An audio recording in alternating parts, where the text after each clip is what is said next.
ก้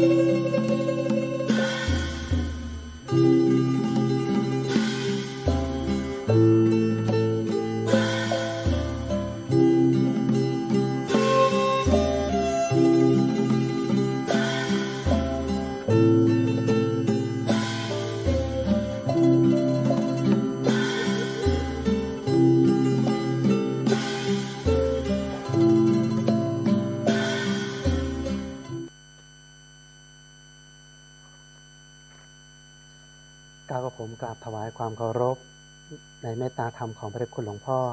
พระเทพมังคลาจารย์เจ้าคณะจังหวัดเชียงใหม่วัดท่าตอนพระรามหลวงกราบถวายความเคารพในพระเดชคุณหลวงพ่อพระเทพสิงหาวราจารย์รองเจ้าคณะจังหวัดเชียงใหม่วัดพระสิงห์วรมหาวิหารกราบถวายความเคารพพระอาจารย์ท่านพระครูโสพลปริยัติเลขานุการรองเจ้าคณะจังหวัดเชียงใหม่แล้วก็เลขานุการคณะกรรมการศีล5กราบถวายความเคารพในพระเถรานุเถระทุกรูปด้วยความเคารพอย่างสูงครับก็ขอเจริญพรผู้มีบุญทุกคนทุกท่านวันนี้เจอพระอาจารย์กล้าธรรมโชติสิโปประธานสงฆ์ทุดงค์พระฐานล้านนานะครับครูพระสอนศีลธรรมจังหวัดเชียงใหม่อำเภอสันทรายจังหวัดเชียงใหม่วันนี้จะได้มาพบกันในรายการธรรมะรับอรุณเนาะธรรมะรับอรุณวันนี้ได้ยินเสียงชัดไหมครับ ถ้าได้ยินเสียงชัดก็ส่งเสียงมาหน่อยเนาะครับชัดเจนครับผมวันนี้เกริ่นหัวข้อว่า3เคล็ดลับปรับชีวิตให้มีความสุขนะเนาะชีวิตเรานั้นเกิดมาทุกคนล้วนอยากจะมีความสุขนะหมดทุกข์พบสุขภายในนะทำยังไงนะ3เคล็ดลับง่ายๆเนาะที่พระอาจารย์ใช้มาตลอดนะไม่ว่าจะเป็น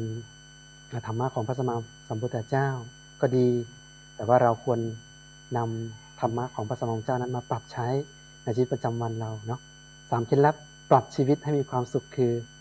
ยิ้มหวานๆพูดเพราะๆไม่ทะเลาะกับใครนะ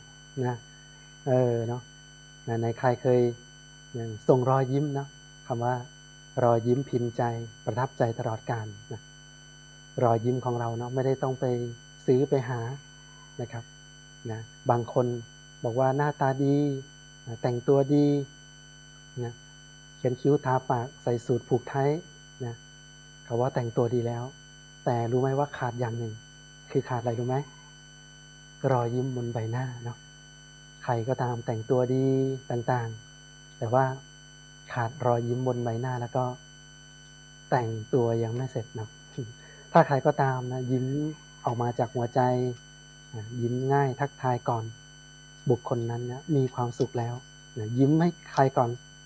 ยิ้มให้คนในกระจกก่อนนะ ยิ้มให้คนในกระจกก่อนถ้ายิ้มให้คนในกระจกได้แล้วนะครับเราก็จะยิ้มให้กับทุกคนรอบข้างเราได้นะ2ยิ้มหวานๆแล้ว2ต้องพูดเพราะๆนะพูดอะไรเอ่ยพูดคำจริงมีปิยวาจานะพูดมีแต่ถ้อยคำมันประเสริฐให้กำลังใจยกจิตยกใจใครก็ตามนะที่มีรอยยิ้มมีปิยวาจาคำพูดเพราะๆนะให้บุคคลรอบข้างแล้วก็บุคคลคนนั้นเป็นบุคคลที่เขาเรียกว่ามีความสุขข้างในแล้วพร้อมที่จะแบ่งปันนะครับความสุขรอบๆข้างให้กับทุกคนด้วยนะวันนี้นะ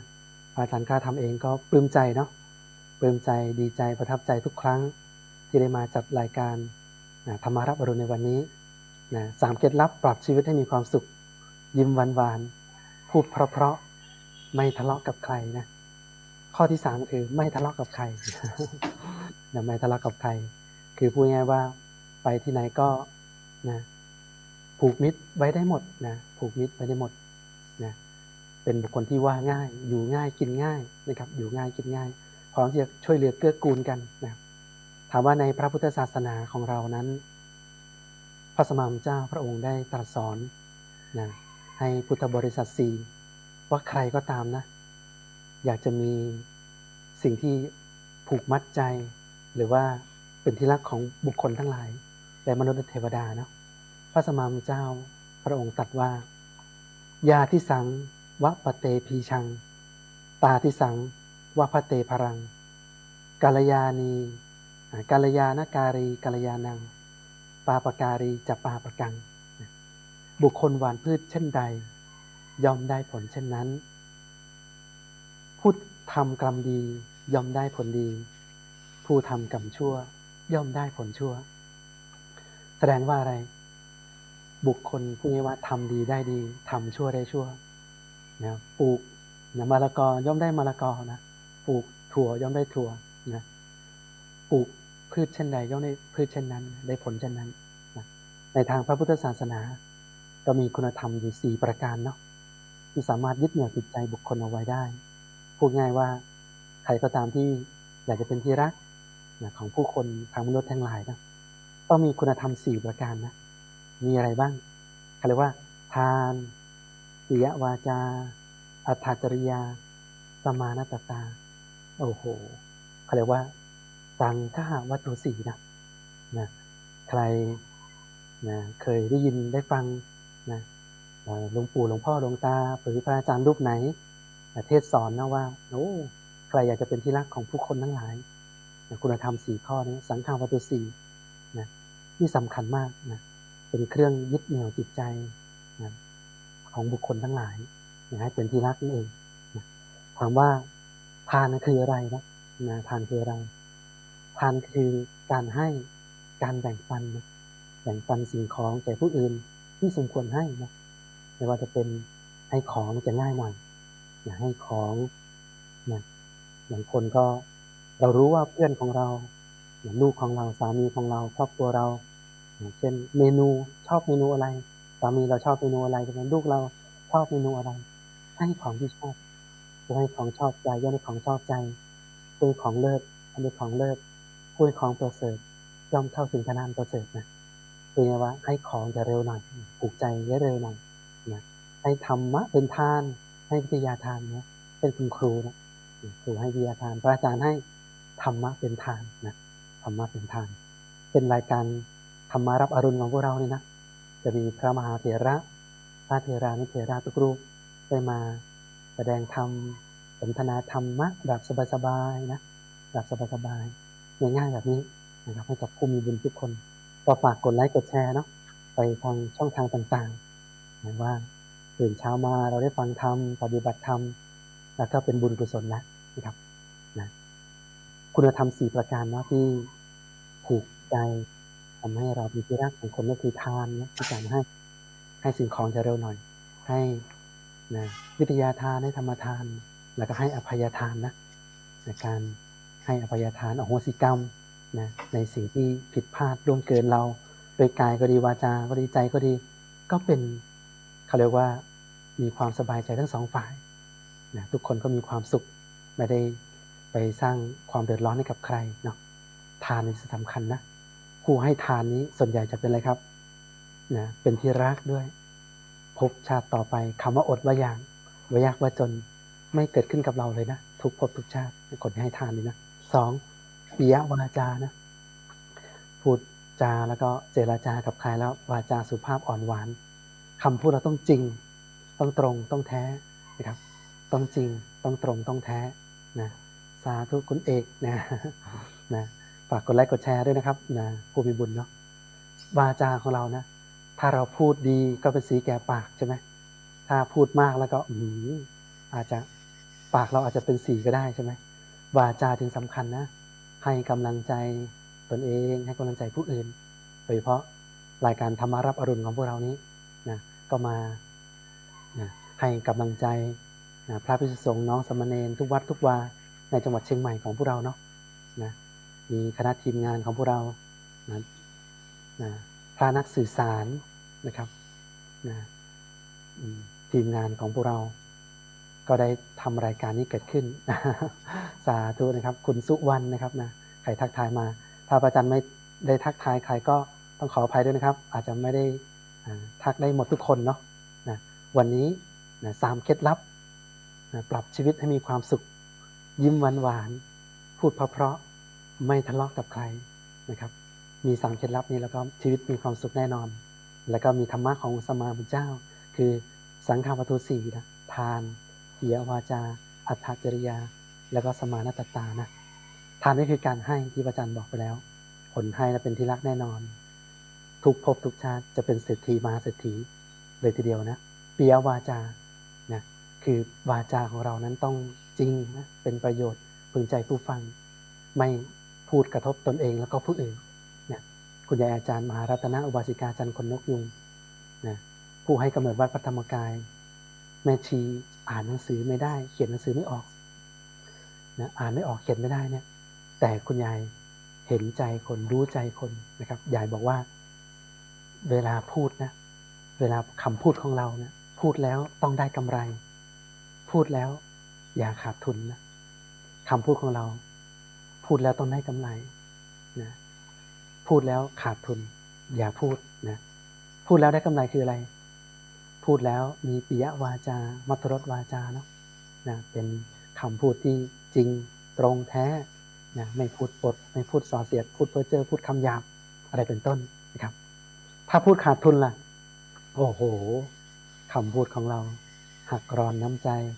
นะพูดส่อเสียดพูดเพ้อเจ้อโกหกมดเท็จพูดน้ำท่วมทุ่งผักบุ้งลงเหลงอย่างนี้เป็นต้นเนาะอย่างนี้เราไม่พูดนะอันนี้เราไม่พูดเนี่ยวันนี้ก็ถือว่าบุคคลในที่อยากจะมีความสุขอยากจะเป็นที่รักของผู้คนต้องมีสังฆาวัตถุสี่ทานปิยวาจาถามว่าปิยวาจาแล้วเป็นไงเอ่ยนะข้อที่3นี้ต้องตามมาเลยนะอัตถจริยานะประพฤติสิ่งที่เป็นประโยชน์แก่ผู้อื่นนอกเหนือจากให้แล้วนะปิยวาจาแล้ว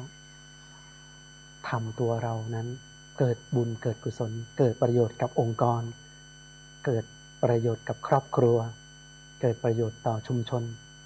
เช่นพระอาจารย์คณะธรรมโชติสิโปนะมียศมีตำแหน่งเอาไว้ก็เพื่อสั่งสมบุญสร้างบารมี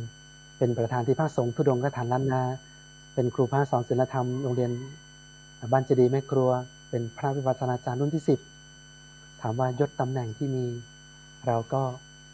นะเอาไว้เพื่อสั่งสมบุญสร้างบารมีสร้างบุญกุศลให้กับตนเองนะครับเช่นพระเดชคุณหลวงพ่อนะเจ้าคณะจังหวัดรองเจ้าคณะจังหวัดพระเถรานุเถระทุกรูปใช่ไหมครับที่ท่านได้นะมีตำแหน่งเอาไว้สั่งสมบุญสร้างบารมี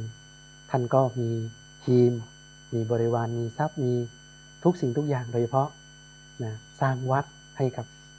พุทธบริษัท4ได้มากราบไหว้ได้มาสวดมนต์ได้มาทำวัดนะบวชพระภิกษุสงฆ์ในพระพุทธศาสนาบรรพชาสามเณรเห็นไหมครับว่าวัดทุกวัดเหมือนกับโรงเรียนสอนศีลธรรมนะครับมีพระภิกษุสงฆ์ดำรงคำสั่งสอนของพระสัมมาสัมพุทธเจ้าเอาไว้นี่เป็นต้นนะครับนะบุญกุศลจนเกิดขึ้นกับพวกเราทุกคนนะจ๊ะนะวันนี้เช้าวันนี้นะอากาศกำลังเย็นสบายนะครับไหนใครได้ไปช่วยเหลือน้ำท่วมบ้างครับเป็นผู้ให้บ้างโอ้เยอะเลยเนาะส่งซิกมาด้วยนะครับ ใครส่งใจส่งปัจจัยเนาะไปช่วยพี่น้องเชียงรายพี่น้องเชียงใหม่นะครับพี่น้องลำปางเราพระอาจารย์ก็เอาบุญทุกบุญน้อยฝากนะครับไปนะเอาถุงยางชีพ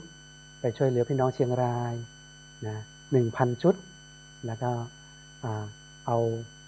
นะถุงยางชีพจากตัวแทนของวัดพระธรรมกาย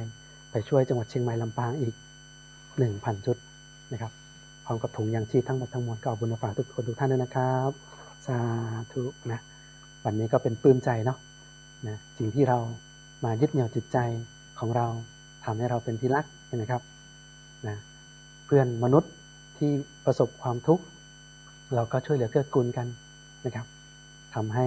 ทุกข์หนักก็เป็นเบาเบาก็หายจากร้ายก็กลายเป็นดีให้จึงสำคัญปิยวาจายกจิตยกใจอัตถจริยาช่วยเหลือเกื้อกูลบุคคลพ่อแม่นะก็ช่วยเหลือเกื้อกูลลูกก็กตัญญูกตเวทีต่อพ่อต่อแม่อย่างนี้เป็นต้นอัตถจริยาจึงสำคัญนะครับสมานัตตานะเป็นผู้มีตนเสมอไม่ถือตัวนะพูดง่ายๆว่าทำดีแล้วต้องเสมอต้นเสมอปลายนะไม่ใช่ผีเข้าผีออกวันนี้ทำดีพรุ่งนี้ทำชั่วอย่างนี้ไม่ได้นะครับอัตสมานัตตาเราต้องเป็นคนเสมอต้นเสมอปลายสั่งสมคุณงามความดีของเราอย่างต่อเนื่องไม่ได้ทำความดีเอาหน้าไม่ได้ทำความดีเพื่อหวังยศหวังตำแหน่ง แต่เราทำความดีเพื่อความดีทำความดีเพื่อเป็นบุญเป็นกุศลให้กับตัวเราเองนะวันนี้พระอาจารย์กล้าธรรมโชติสิปโปก็ฝากเอาไว้ว่าสิ่งที่เราได้ศึกษาตลอดชีวิตธรรมะของพระสัมมาสัมพุทธเจ้ามี 84,000 พระธรรมขันธ์เราจะเอาหัวข้อไหนมาเป็นหลักเหนี่ยวเป็นหลักธรรมประจำใจของเราก็เอามานะครับดีทั้งหมดเลยนะครับดีทั้งหมดเลยนะครับถ้าเราอยากจะประสบความสุขความสำเร็จในชีวิตนะเส้นทางก็มีอิทธิบาท4นะ ทาง4อย่างที่ทำให้เกิดฤทธิ์เกิดผลเกิดความสำเร็จถ้าอยากจะเป็นที่รักก็สังฆาวัตถุ4ใช่ไหมทานปิยวาจาอัตถจริยาสมานตตาวันนี้พระอาจารย์ฝากไว้นะใครก็ตามมีธรรมะ4ข้อนี้ทานเป็นผู้ให้เนี่ยเกิดพบใดชาติใดคำว่าอดว่าอยากว่าจนจะไม่เกิดขึ้นกับเราเลยสังเกตไหมว่าคนชอบให้เนี่ยไปที่ไหนก็เป็นที่รักนะครับเป็นที่รักของมนุษย์ด้วยของเทวดาด้วยนะเกิดไปพบใดชาติใดคำว่าอดว่าอยากว่าจนนี้ไม่เกิดขึ้นกับเราเลยนะทุกภพทุกชาติเหมือนใครพระอาจารย์ยกตัวอย่างเหมือนพระคุณหลวงปู่วัดปากน้ำภาษีเจริญนะผู้คนพบวิชาธรรมกายนะเป็นพระมหาเถระรูปหนึ่งนะเป็นเจ้าวาดวัดปากน้ำนะที่ท่านมรณภาพไปแล้วท่านมีใจที่ยิ่งใหญ่มีใจที่ปรารถนาให้ทุกคนพ้นทุกข์ตอนที่ท่านมาวัดปากน้ำใหม่ๆนะท่านก็เป็นพระใหม่ที่มาอยู่จำพรรษาที่อาราธนาได้มาเป็นเจ้าอาวาสวันนั้นท่านก็ยังมาใหม่ๆยังไม่รู้จักใครท่านเมตตาให้ธรรมะไว้ว่าท่านออกไปบิณฑบาตนะออกไปบิณฑบาตวันแรกนะญาติโยมไม่คุ้นว่าเป็นพระที่ไหนมายังไงไปเดินบิณฑบาตเนี่ยญาติโยมทั้งหลายไม่มีใครใส่บาตรเลยถามว่ามีใครใส่บาตรแล้วท่านฉันไหมท่านพูดในใจว่าวันนี้ที่เราไปบิณฑบาตโปรดญาติโยมไม่ใส่บาตรเราก็ไม่ฉันกลับมาบำเพ็ญสมณธรรมสวดมนต์นั่งสมาธิวันที่2ญาติโยมบิณฑบาตไปอีกก็ไม่ได้ข้าวได้ปลาไม่ได้อาหารแม้สักเม็ดเดียวทัพพีเดียวก็ไม่ได้หลวงปู่กลับมาฉันไหมไม่ฉันโอ้โห2 วันแล้วไม่ได้ฉันภัตตาหารคิดดูวันที่3พวกเราวันที่3ไปบิณฑบาตโอ้โหเรี่ยวแรงมันก็หมดแล้วเนาะ2 วันเต็มๆแล้วปรากฏว่าได้กล้วยน้ำว้า1ลูกกับข้าว1ทัพพีพวกเราโอ้โหหลวงปู่ท่านก็ไอความหิวกระหายมันเป็นทุกข์เนาะกลับมานั่งหลับตาพิจารณาอาหาร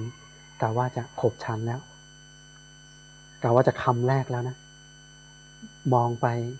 โอ้ใต้ถุนศาลาเนี่ยไอหมาแม่ลูกอ่อนเนี่ยมันโซซัดโซเซเดินเข้ามามองตาหลวงปู่นี่ละห้อยเลยนะบอกโอ้หลวงปู่ขออาหารขอภัตตาหารเถอะนะโอ้โหหมาแม่ลูกอ่อนนี้ซี่โครงบานเลยนะเดินออกมาเนี่ยหลวงปู่วัดปากน้ำแล้วก็มองสภาพเองกับข้าเนี่ยไม่ต่างกันเลยเนาะอย่างกันนั้นเลยหลวงปู่ตั้งจิตอธิษฐานเลยเอามีจำได้ไหมฮะบิณฑบาตได้กล้วยหนึ่งลูกได้ข้าวมาอีก1ทัพพีแค่นั้นเองบิณฑบาตวันที่3ไม่ได้ฉันอะไรเลยเห็นมาแม่ลูกอ่อนโซซัสโซเซมาเนี่ยท่านก็โอ้สภาพเองกับข้าเนี่ยไม่ได้ต่างกันเลยเนาะหลวงปู่ก็เลยตั้งจิตอธิษฐานเลยโอ้แบ่งกล้วยให้ครึ่งหนึ่งกับข้าวอีกครึ่งหนึ่งก่อนจะแบ่งให้ก็หลวงปู่ตั้งจิตอธิษฐานเลยว่าไอ้คำว่าอดว่ายากว่าจนเนี่ยอย่าได้เกิดขึ้นเราเลยทุกภพทุกชาติถ้ามีแล้ว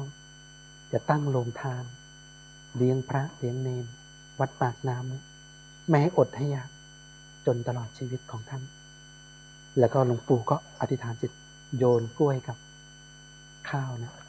ให้หมาแม่ลูกอ่อนไปโอ้มันก็กินใหญ่เลยนะกินแบบอย่างอร่อยเลยหลวงปู่ก็ขบฉันแบ่งครึ่งหนึ่งกล้วยครึ่งหนึ่งข้าว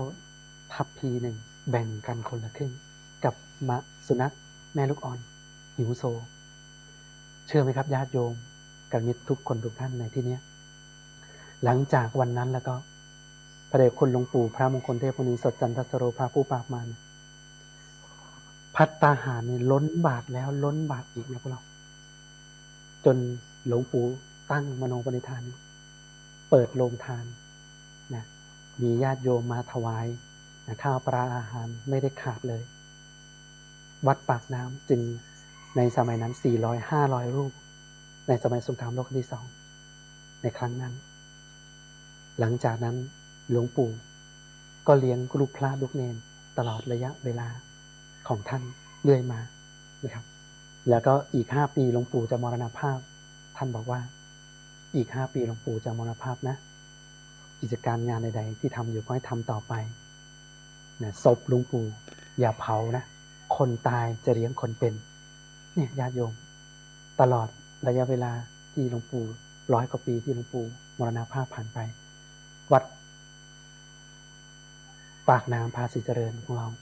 ไม่เคยว่างเว้นทุกคนไปกราบสรีระยนต์ของหลวงปู่วัดปากน้ำเหมือนกับพระเกจิอาจารย์ของพวกเรานะครูบาเจ้าศรีวิชัยนักบุญแห่งล้านนานะครับที่ท่านเมตตาได้สร้างนะวัดพระธาตุดอยสุเทพและก็วัดวาอารามทั่วจังหวัดเชียงใหม่ของเราครูบาอาจารย์ของพวกเราเช่นเดียวกันท่านผ่านการนะลำบากผ่านการยัดสู้ทุกสิ่งทุกอย่างมานานนะประมาณไม่ถ้วนวันนี้รายการธรรมารับอรุณของพวกเราจึงเป็นสิ่งที่เกิดบุญเกิดกุศลทำให้พระภิกษุสงฆ์ทุกรูปได้มาพบปะกับญาติโยมพบปะกับผู้มีบุญเนาะแล้วก็ฝากกดไลค์กดแชร์อนุโมทนาบุญใครคอมเมนต์มาก็ขอให้รวยเนาะใครคอมเมนต์มาก็ขอให้รวยสุขภาพร่างกายแข็งแรงเนาะอายุยืนสร้างบุญสร้างบุญไปนานๆเนาะนะวันนี้พระอาจารย์กล้าทำก็ฝากเอาไว้นะ3 เคล็ดลับปรับชีวิตให้มีความสุขก็คือให้ยิ้มหวานๆพูดเพราะๆไม่ทะเลาะกับใครแล้วก็มีสังฆวัตถุ 4เป็นที่พึ่งเป็นที่ยึดเหนี่ยวจิตใจถ้าเราอยากจะประสบความสุขความสำเร็จในชีวิตในธุรกิจหน้าที่การงานให้เรามีธรรมะในใจคุณฝนลีลาสาธุนะ ฝากกดไลค์กดแชร์ไปยังผู้มีบุญทุกคนทุกท่านนะวันนี้พระอาจารย์ข้าทำก็ปลื้มใจคุณสุวรรณมีสมนายนะครับนะก็ฝากเอาบุญทุกบุญมาฝากที่พระอาจารย์พระครูโสพลปริยัตินะครับเลขานุการรองเจ้าคณะจังหวัดเชียงใหม่เลขานุการคณะกรรมการศีล 5ท่านก็มีกิจเยอะนะครับเป็นคุณหลวงพ่อนะครับพระเถรานุเถระทุกรูปท่านก็ได้ทำหน้าที่เป็นเนื้อนาบุญเป็นครูพระสอนศีลธรรมทุกที่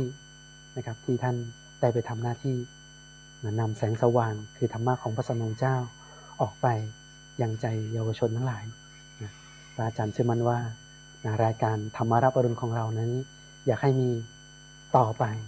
นะครับแล้วก็มีพระมหาเถรานุเถระได้เข้ามาถ่ายทอดธรรมะได้มา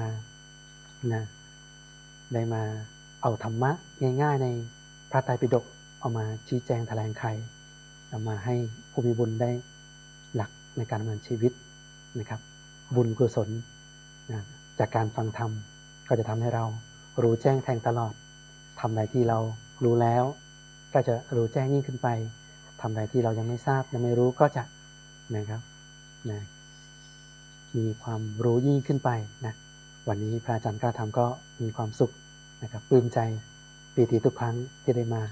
ให้ธรรมะในวันนี้เนาะเช้าวันนี้ก็เป็นบุญเป็นกุศลเป็นคุณงามความดีถ้าใครอยากจะฟังธรรมะในหมวดไหนข้อไหนก็คอมเมนต์มาได้เนาะคอมเมนต์มาได้นะครับธุดงคฐานล้านนาพระอาจารย์นะครับก็อยู่ที่อำเภอสันทรายนะจังหวัดเชียงใหม่กฐินก็จะทอดประมาณวันอาทิตย์ที่20 ตุลานะ20 ตุลา 20 ตุลาออกพรรษาเสร็จ17 18 19 20 ออกพรรษาเสร็จ3 วันนะทอดกฐินเลยนะก็เรียนเชิญเจริญพรผู้มีบุญไปเอาบุญใหญ่กฐินทุดงค์พระฐานล้านนาหรือว่าจะมีกฐิน 30,000 วัดนะในที่พระเดชคุณหลวงพ่อธรรมชโยท่านนะเมตตาอายุวัฒนมงคล80 ปีของหลวงพ่อธรรมชโยวัดพระธรรมกายหลวงพ่ออยากจะเอาบุญใหญ่กับคณะสงฆ์ทั่วพื้นแผ่นดินไทย 30,000 วัดทั่วประเทศนะครับพระอาจารย์ก็จะได้เป็นตัวแทนของคณะสงฆ์เรากระจายกันไปทั้ง25 อำเภอนะครับที่มีพระอยู่จำพรรษาครบ5 รูปนะครบ5 รูปพระอาจารย์ก็เลยอยากจะเชิญชวนว่า